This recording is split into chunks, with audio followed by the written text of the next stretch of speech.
Good morning, students. Welcome back as we have completed Unit 1 of English in the last lecture. Now we'll start with our next chapter, that is Unit 2, Amazing Animals. Now, before beginning this chapter, let us discuss the meaning of amazing animals. Now, amazing means wonderful or attractive. And animals, in Hindi we say that जानवर. Now, amazing animals in Hindi we can say that अद्भुत जानवर. Now अभी हम अद्भुत किसे बोलते हैं? अद्भुत मतलब जो किसी हम प्राणी को या फिर किसी जानवर को जब हम बहुत ही एकदम उनके जो बॉडी जो पार्ट्स होते हैं काफ़ी इतने ज़्यादा वो अट्रैक्टिव होते हैं, इतने ज़्यादा अच्छे होते हैं जो हमें जो कभी कभी क्या कर देते हैं, हमें सरप्राइज़ कर देते हैं, यानी कि हम उसे देखकर काफ़ी ज़्यादा चौंक जाते हैं और वो चीज़ हमें क्या लगती है, सबसे ज़्यादा अट्रैक्टिव लगती है. ठीक है, तो that is the amazing animals. Now let us discuss some main points that what is the exact meaning of amazing animals. Now, first of all, you all know that there are different kinds of animals in our world, and animals found almost everywhere, like in hot places like deserts. अब जैसे जो animals होते हैं वो सभी जगह में होते हैं, सभी जगह होते हैं. जैसे कि कोई एक गर्म जगह होती है जैसे डेजर्ट. अब डेजर्ट जो है वो उसमें कौन से एनिमल्स होते हैं? कैमल्स होते हैं, लिजार्ड्स होते हैं, स्नेक्स होते हैं. ओके. और अब एक ऐसी जगह है जहाँ पे कोल्ड प्लेस है, काफ़ी ज़्यादा जो ठंडी जगह होती है जिसे हम कहते हैं polar regions.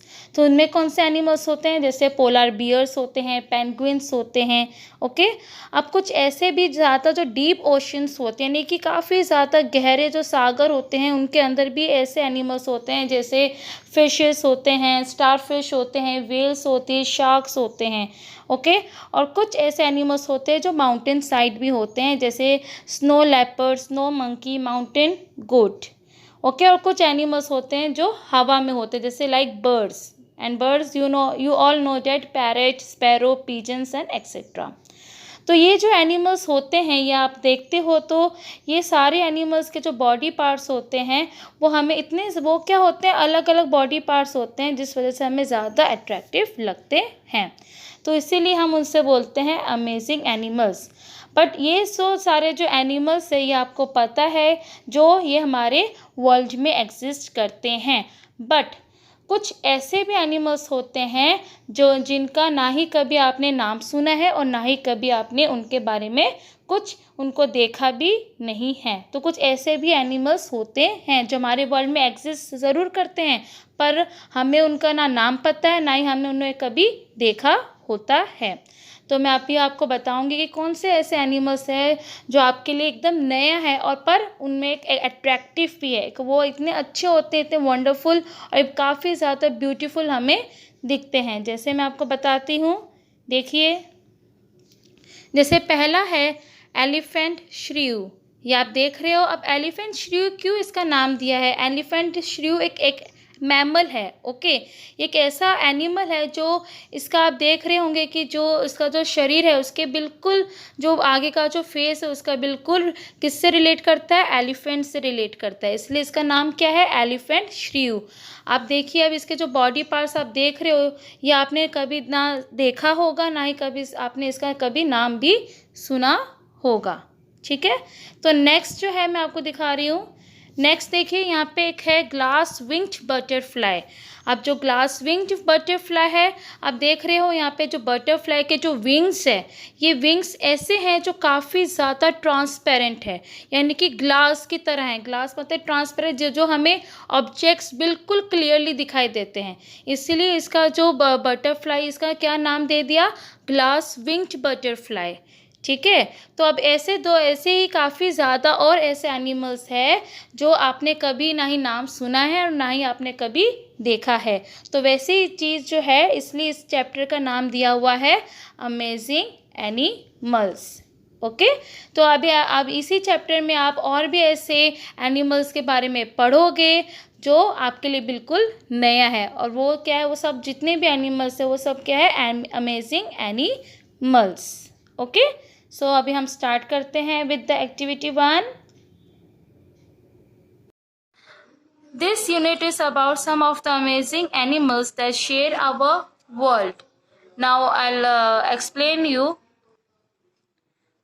Okay, so now first is what animal shape do you see? अब बाजू में साइड में आपको एक एनिमल या इंसेक्ट का आपको एक शेप दिया हुआ है, तो वो आपको देखना है और सोचना है कि कौन सा शेप है। तो आप देख सकते हो कि ये क्या है, कौन सा शेप का है, ये बटरफ्लाई। ये एक बटरफ्लाई शेप का एक एनिमल है, ठीक है, जो आप लोगों को बहुत पसंद होगा ये बटरफ्लाई। तो हम यहाँ पे लिखेंगे, यहाँ पे we see the shape of a butterfly.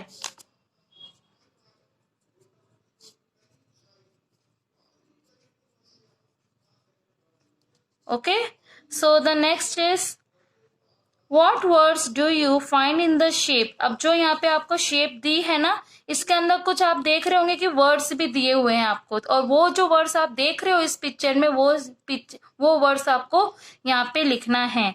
Okay, जैसे फर्स्ट है, यहाँ से स्टार्ट करते हैं, फ्लाई है तो फ्लाई लिखना है आपको। ओके, फिर यहाँ पे फ्लावर है, फ्लावर्स दिए हैं तो आपको फ्लावर्स लिखना है।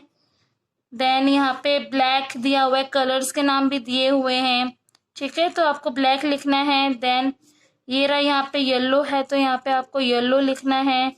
देन यहाँ पे लिखा है insect, then you have to write insect. Okay, cocoon, butterfly, तो that also you can write cocoon and butterfly. Okay, so these are the words which are given in the picture. Okay, so the next activity is activity 2, battle in the jungle part 1, page number 11. Now in this activity there are two parts given in the in this activity. Okay, there are two parts, part 1 is here and next is part 2. So now I'll start with the chapter. Activity 2, battle in the jungle part 1. Now what do you mean by battle? Battle क्या होता है? Battle जो होता है वो एक युद्ध होता है, ठीक है, एक फाइटिंग भी आप बोल सकते हो उसको, ठीक है। Now battle in the jungle, battle कहाँ हो रहा है, कहाँ पे लड़ाई हो रही है, जंगल में, ठीक है। और अभी हम पढ़ते हैं कि क्यों हो रही है लड़ाई। वंस अपॉन अ टाइम, यानी कि काफी समय पहले, all the animals that walked on land and all the birds and insects that flew in the sky began to quarrel about who was the smartest and strongest. यानी काफी समय पहले की बात है कि और जितने भी जो एनिमल्स है, ठीक है, जो एनिमल्स जो है वो जो चलते हैं ऑन लैंड, यानी धरती पे जो चलते हैं एनिमल्स, जैसे लायन है, फॉक्स है, टाइगर है, वो सब जा रहे थे एक झुंड में। एंड ऑल द बर्ड्स, जो बर्ड्स है और जो इंसेक्ट है, ठीक है, जैसे बटरफ्लाई, बर्ड्स है, स्पैरो हो गया, पिजन हो गया, ये तो पैरेट हो गया, ये सब जो बर्ड्स है वो स्काई में उड़ते हुए जा रहे थे। अब अचानक क्या होता है कि इनके बीच में कुअरल मतलब कोई आर्ग्यूमेंट स्टार्ट हो जाता है। आपने फर्स्ट चैप्टर में पढ़ा होगा इसका मीनिंग कुअरल, इसका मतलब होता है कि काफी लड़ाई हो जाती है, कोई आर्ग्यूमेंट हो जाती है। कौन सी बात पे आर्ग्यूमेंट हो जाती है? About who was the smartest and the strongest. Smartest मतलब कौन, हम में से एनिमल्स और बर्ड्स में से, दोनों में से कौन सबसे ज्यादा स्मार्टेस्ट मतलब सबसे ज्यादा क्लेवर, इंटेलिजेंट, और स्ट्रॉन्गेस्ट मतलब जो सबसे ज्यादा स्ट्रांग होता है, फिजिकली स्ट्रांग होता है, ठीक है। At first they spoke softly, then slowly they became angrier and louder. यानी पहले पहले क्या होता है कि ये सब लोग जो है काफी सॉफ्टली यानी कि काफी आराम से बात करते, एकदम पोलाइट वे में बात करते हैं। फिर धीरे धीरे क्या हुआ, इनका जो गुस्सा आने लग गया और जोर जोर से ये लोग बात बोलने लग गए। ठीक है, लड़ाई इनकी स्टार्ट हो गया, आर्ग्यूमेंट स्टार्ट हो गया इनका गुस्से से और काफी जोर से, लाउड आवाज, लाउडली, काफी लाउड आवाज में। The tigers growled and the wolves howled. यानी जो टाइगर्स जो है एनिमल, वो ग्राउल्ड, ग्राउल मतलब कि वो अपनी आवाज में काफी ज्यादा वो जैसे एक साउंड क्रिएट कर रहे थे। ठीक है, ग्राउल्ड जो होता है वो टाइगर का एक लो साउंड होता है इन द थ्रोट। यानी कि वो उससे क्या एक साइन होता है जिससे इनको गुस्सा आता है, एंगर होता है। ठीक है, गुस्सा आता है इनको। और जो वुल्व्स है वो हाउल्ड, हाउल्ड जो मतलब वो भी जो वुल्व्स है वो अपनी आवाज निकालनी स्टार्ट कर दी थी इन्होंने। और जो बर्ड्स है, the birds gave loud cries and cackles. यानी कि जो बर्ड्स है इन्होंने भी काफी जोर जोर से रोना और कैकल्स यानी काफी ज्यादा ही जोर जोर से लाउड साउंड ये लोग क्रिएट करने लग गए। ठीक है, स्टार्ट कर दिया था जोर जोर से चिल्लाना, काफी ज्यादा जो अनप्लेजेंट साउंड होता है ना, that is the cackles. Okay, इसका मीनिंग ये होता है। The insect burst as loudly as they could. और सब के सब बर्ड्स, जैसे इंसेक्ट कैसे करके बर्स्ट करते हैं, तो ऐसे जोर जोर से सब लोग, एनिमल्स हो गए, बर्ड्स हो गई, सब जोर जोर से आवाज निकालनी स्टार्ट कर दी थी। At last, an old parrot said, "Stop shouting. Let's not waste our time and energy in talk. Let's fight." यानी कि लास्ट में जो काफी जो पैरेट आता है वो बोलता है कि स्टॉप शाउटिंग, यानी कि सब लोग जो है वो चिल्लाना बंद कर दो, एंड बिना बिना अपना टाइम वेस्ट करे हम सब अपनी जो एनर्जी है वो उसको सेव करते हैं और हम लोग फाइट करते हैं। फाइट मतलब लड़ाई करते हैं। ठीक है, the animals laughed at the birds idea. जो एनिमल्स है वो जो बर्ड्स के आइडिया पे हंसने लग गए।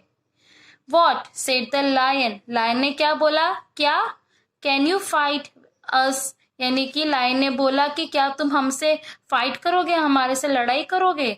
Don't be so foolish, I can bite harder than any one of you. यानी कि जो लायन होता है काफी प्राउडली, काफी उससे गुस्से में आके बोलते हैं कि तुम हमसे फाइट करोगे, लड़ाई करोगे, क्या तुम don't be so foolish. Foolish मतलब बुद्धू मत बनो, मैं जो हूं तुम्हें एक ही बहुत ही जोर से बाइट कर दूंगा, मैं तुम्हें खा जाऊंगा एकदम से पकड़ के। Then next is the elephant said, I can lift a whole tree and fight you all at once. यानी बाद में जो एलिफेंट होता है वो बोलता है कि मैं ना एक बहुत ही बड़ा वाला ट्री उठा लूंगा, लिफ्ट कर लूंगा, उठा लूंगा मतलब, and fight you all at once, और मैं तुम्हारे ऊपर ही फेंक दूंगा और तुमसे लड़ाई करूंगा और तुम सब एक बार में ही मतलब खत्म हो जाओगे। So next page number 12। So next is, take out page number 12. So we will easily defeat you. So the elephant said कि हम तुम्हें आसानी से हरा देंगे। Will you said the parrot. तो पैरट ने बोला सच में। We will see about that. Get ready to fight with us. यानी कि पैरट ने बोला ठीक है देखा जाएगा, चलो अभी रेडी हो जाते हैं हम लोग लड़ाई करने के लिए। So the lion became the commander of the animals and the parrot became the commander of the birds. Commander मतलब क्या होता है कि जो one who leads a group for fighting, यानी कि जो कैप्टन होता है, तो एनिमल्स की तरफ कौन कैप्टन बना, लायन। कमांडर मतलब जो कैप्टन बनता है और वो पूरी टीम को लीड करता है। ठीक है, संभालता है और उनको सिखाता है कि कैसे आपको आगे, टेक्निक उनको बताता है कि कैसे क्या करना है। ठीक है, तो वो डेट इज द कमांडर। तो लायन जो है एनिमल्स के साइड पे लायन कमांडर बना और बर्ड्स के साइड में कौन कमांडर बना, पैरट बना। ठीक है, the lion called all the animals together and gave them a drill for practice. अब जो लायन जो है उसने सभी एनिमल्स को बुलाया, कॉल मतलब विजिटेड, उन सभी एनिमल्स ने वहाँ पे आए, विजिट किया और सभी एनिमल्स ने मिलजुल कर इन्होंने क्या दिया, give them a drill for practice. Drill मतलब क्या होता है कि रिपीटेड जो हम एक्सरसाइज करते हैं, दैट इज द ड्रिल. बार बार उनसे एक्सरसाइज करवाई, ठीक है, उनसे प्रैक्टिस ली. And they march for long hours. March मतलब जैसे आपने देखा होगा कि सोल्जर्स कैसे वॉक करते हैं, मार्च करते हैं, तो वैसे ही लायन ने भी सभी एनिमल्स से मार्च करवाई काफी घंटों तक, लंबे लंबे घंटों, लॉन्ग आवर्स मतलब काफी लंबे लंबे घंटों तक करवाया मार्च. He gave them a lot of good food too. और लायन ने जो है सभी एनिमल्स को काफी अच्छा खाना भी दिया. ठीक है. The poor birds did not have good food and they did not practice. और जो बेचारी जो बर्ड्स है उनके पास ना ही एक अच्छा फूड था और ना ही वो कोई प्रैक्टिस कर रहे थे. Instead they had a meeting with their friends the insects, यानी कि बिना कोई प्रैक्टिस करे, बिना कोई प्लानिंग के, बिना कोई खाने के और बिना प्रैक्टिस के उन्होंने क्या किया, जो इंसेक्ट है उन्होंने मीटिंग रखी उनके फ्रेंड्स के साथ. यानी कि जो उनके बर्ड्स के फ्रेंड्स कौन थे, इंसेक्ट. ठीक है. तो जो उन्हीं के जैसे होते हैं इंसेक्ट वो होते हैं जो एक टाइप काफी छोटे छोटे एनिमल्स होते हैं जो जिसके 6 लेग्स होते हैं, that is the insect. Okay. और इन्होंने बर्ड्स ने क्या किया, मीटिंग रखी, किसके साथ, इंसेक्ट के साथ मीटिंग रखी. ठीक है. So this is the part 1 and next मैं फिर आपको पार्ट 2 भी मैं आपको समझाऊंगी. और ये जो न्यू वर्ड्स आप देख रहे हो, ये न्यू वर्ड्स आपको अपनी इंग्लिश की नोटबुक में लिखना है और ये आपका होमवर्क रहेगा. ठीक है. अब मैं आपको नेक्स्ट पार्ट बताती हूँ, part number 2. Okay. So next is activity 4, battle in the jungle part 2. Okay, so this is the next part of the battle in the jungle. So at the meeting the parrot called on their friend. अभी जो है meeting के वक्त parrot ने जो है वो किसको बुलाया, अपने फ्रेंड को बुलाया, द फ्लाई. फ्लाई कौन है, मक्खी. ठीक है. तो पैरेट ने फ्लाई को बुलाया और वो इसका फ्रेंड है. You become the spy for our army. Tell us the animals plan. यानी कि जो पैरेट है उसने क्या किया, उसने फ्लाई को अपने उसने स्पाई बनाया. स्पाई मतलब वो होते हैं कि जो एक काफी ज्यादा छुपके से जो इंफॉर्मेशन कलेक्ट करके लेकर आता है दूसरे पार्टी की तरफ, यानी जो अपोजिट पार्टी होती है उसके तरफ, जो लोग उनका जो भी प्लान होगा, जो भी उनका सीक्रेट्स होंगे, तो वो क्या है, वो फ्लाई आएगा. फ्लाई जो है वो इन्फॉर्मेशन लेकर किसको बताएगा, पैरेट को. ठीक है. इसलिए पैरेट ने फ्लाई को क्या बनाया, spy. Okay. So in English we can say that spy means a person who secretly collects and reports information about the activities of another organization is known as spy. Okay.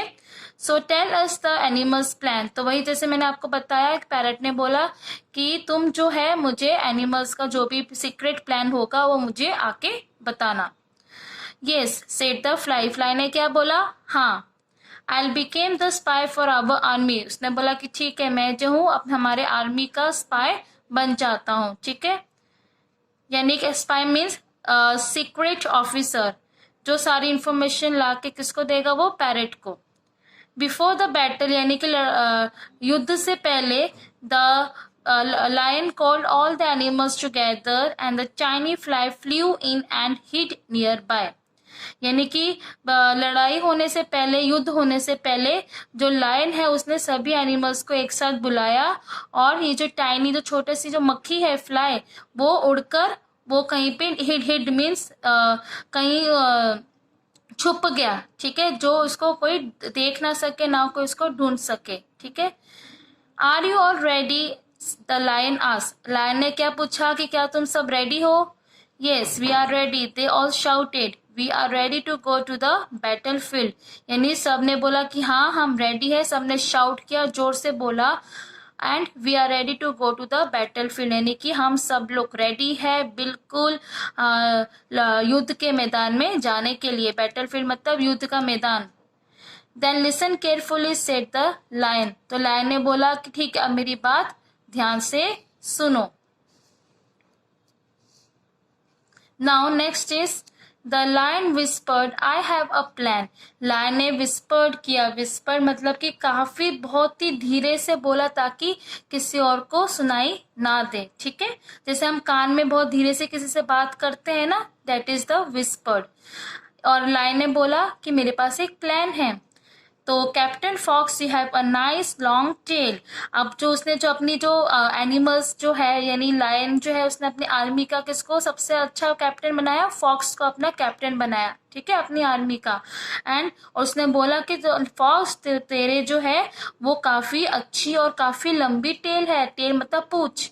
You will be my signal, तुम जो हो मेरे signal हो, ठीक है, तुम मुझे signal मतलब एक साइन दे सकते हो।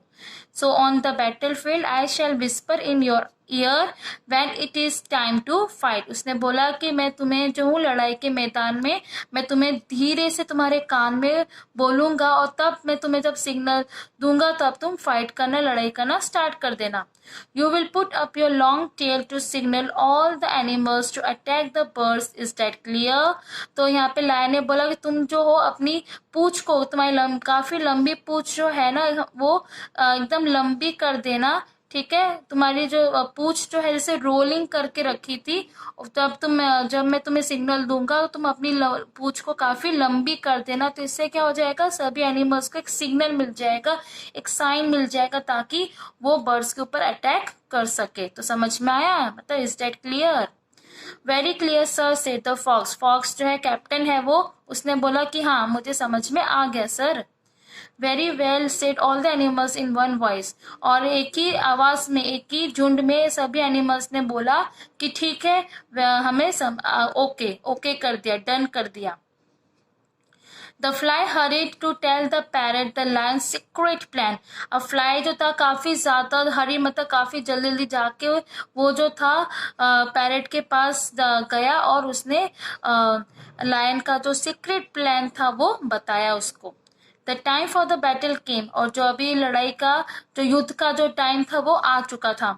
Both sides met on the battle field, यानी कि दोनों साइड एक जगह, एक साइड पे जो थे वो एनिमल्स थे, दूसरे साइड पे बर्ड्स थे, और वो एक दूसरे को एक लड़ाई के मैदान में देख रहे थे। Soon the lion whispered to the fox, "It's time. Put up your tail." The fox put up his tail to signal the animals to attack. यानी कि अब उसने बोला कि फटाफट लायन ने विस्पर किया फॉक्स के कान में कि अभी वक्त आ चुका है, तो अपनी जो टेल है वो काफी लंबी कर दे। तो जो फॉक्स है उसने अपनी टेल जो है लंबी कर दी ताकि किसको सिग्नल मिले, एनिमल्स को सिग्नल मिले ताकि वो अटैक कर सके किस पे, बर्ड्स के ऊपर। But the parrot was ready. He quickly and quietly said to the bee, "Hurry at once and sting the fox tail." यानी कि अब यहाँ दूसरी तरफ जो है वो पैरेट भी रेडी था अपने प्लान के साथ। उसने क्या किया, जल्दी से और एकदम ही धीरे एकदम ही चुपचाप से उसने बी को बोला, बी है ना जो हनी भी होती है जो शहद लेकर आती है, शहद देती है, वो उसको बोला कि तू फटाफट जा और फॉक्स की जो टेल है उसको तो स्टिंग मतलब डंग मारते फॉक्स की टेल को, ठीक है। So now take out the next page number is 15. So take out page number 15 and next is the bee stung the fox. अब जो बी जो था हनी बी ने उसने फॉक्स को है टेल में डंग मार दिया। He stung him once, he stung him twice, he stung him 3 times. अब उसने क्या किया, जो बी है उसने पहले एक बार डंग मारा, फिर दूसरी बार डंग मारा, 2 बार डंग मारा, फिर बाद में करीब 3 बार डंग मारा उसको, उसकी टेल में। किसकी टेल को, फॉक्स की टेल को। The fox forgot all about the signal. अब जो फॉक्स था वो सभी सिग्नल्स के बारे में वो भूल चुका था। ही जम्प्ड, उसने जोर से जंप किया, एकदम कूदा वो। ही शाउटेड, जोर से चिल्लाने लग गया। ही रैन in the circus after his injured tail and finally tucked his tail between his legs and ran away. अब इसने क्या किया, वो क्या है, एक ही सर्कल में उसकी जो टेल थी वो क्या होगी, इंजर्ड. इंजर्ड मतलब कि उसकी जो टेल थी वो इंजर्ड हो गई, चोट लग गई थी उसकी टेल को, और वो क्या था, एक ही सर्कल में बार बार घूमता जा रहा था. ओके, घूमता जा रहा था. Wait. And next is then finally he tucked his tail between his legs, यानी कि उसने अपनी टेल जो है दोनों लेग्स के जो दोनों लेग्स जो थे वो टेल को उसमें अंदर पुश कर दिया, यानी कि उसके जो टेल है दोनों पैरों के बीच में उसने अपनी टेल ले ली और वो वहां से भाग गया. और जो दूसरे एनिमल्स थे, the other animals were confuse and ran after him, और जो दूसरे जो एनिमल्स थे वो कंफ्यूज हो गए थे कि वो ऐसा क्यों कर रहा है फॉक्स, और वो जहाँ जहाँ पे फॉक्स भागता गया उसके पीछे पीछे सारे एनिमल्स भी उसके पीछे भाग गए. So they ran away from the battle field and they lost the battle. सारे के एनिमल्स जो थे वो लड़ाई के युद्ध के मैदान से सबके सब भाग गए, और इस वजह से वो जो युद्ध था, जो लड़ाई थी, वो हार चुके थे. The birds fluttered their wings in joy. They won without fighting at all. और फिर लास्ट में कौन जीत गया बैटल, जो युद्ध था वो कौन जीत गया, बर्ड्स जीत गई.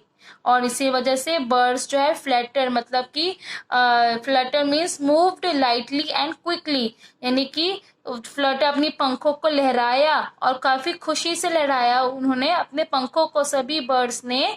और वो उन्होंने क्या किया, बिना कुछ फाइटिंग करे ही वो बैटल जो है वो जीत गए. ठीक है, बिना कुछ करे ही वो अपनी जो युद्ध था, लड़ाई थी, वो बिना कुछ करे ही वो बर्ड्स जीत गई लड़ाई. ठीक है, और कौन हार गई लड़ाई, बैटल कौन हार गया, एनिमल्स बैटल हार गया, और जीत कौन गया, बर्ड्स जीत गया बैटल. समझ में आया, बिना फाइट करे ही बैटल्स जो थे वो उन्होंने अपनी काफी समझदारी में, क्लेवर में आके, स्मार्टेस्ट में आके उन्होंने ये बैटल को जीत लिया. समझ में आया. तो इसका मतलब ये है कि हमें कभी कभी अपना बल का ही नहीं, हमें कभी कभी अपने दिमाग का भी इस्तेमाल करना चाहिए. समझ में आया. सादा हमें कभी किसी चीज का प्राउड नहीं करना चाहिए. ठीक है, अंडरस्टूड. Thank you.